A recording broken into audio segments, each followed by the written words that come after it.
Today in this video we will see how to create an organizational chart in Microsoft Word. Now I have already opened a Microsoft Word document. I will click on insert, then I will go to Smart Art, go to hierarchy, and here there are different designs of organization chart. I will select the simplest one and then OK. Now you can see organization chart is created. I can type the text here, so I will double click CEO, then I can type here MD. Now if I want a box on the side of this one, I can click this box at first, then right click, add shape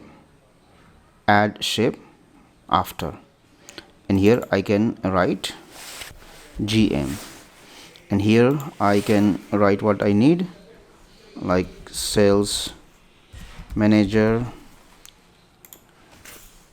operational manager,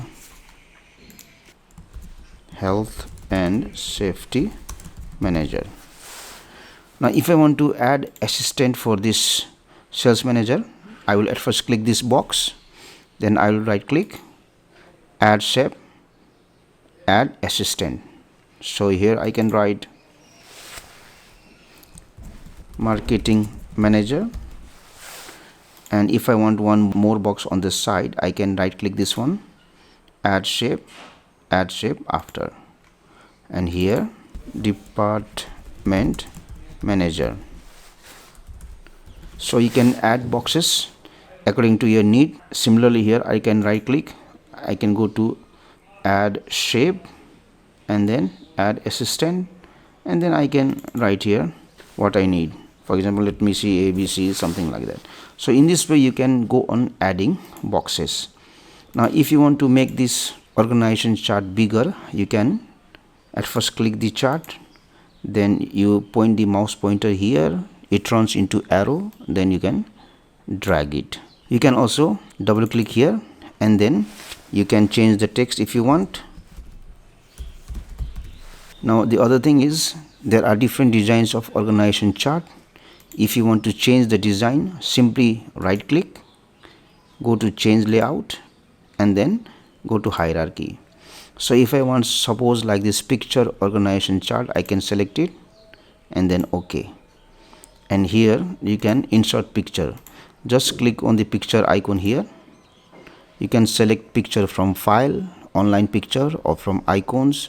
Let me go to from file and just select any picture. So you can see I have added a picture also. Similarly, click on the organization chart, right click, change layout, go to hierarchy, and I can select this option, name and title organization chart, and then OK. So here I can again change CEO. I can write the name of the person, for example ABC, and if I want to center this text, I can double click and then click on this center icon here. Similarly, you can write here XYZ as the name of the person, double click on this center icon. So in this way you can play with the organization chart. You can change the layout of the organization chart. You can add these boxes as per your requirement. Thank you for watching this video. Please subscribe to my YouTube channel and hit on the bell icon to get the notification of our latest videos for free.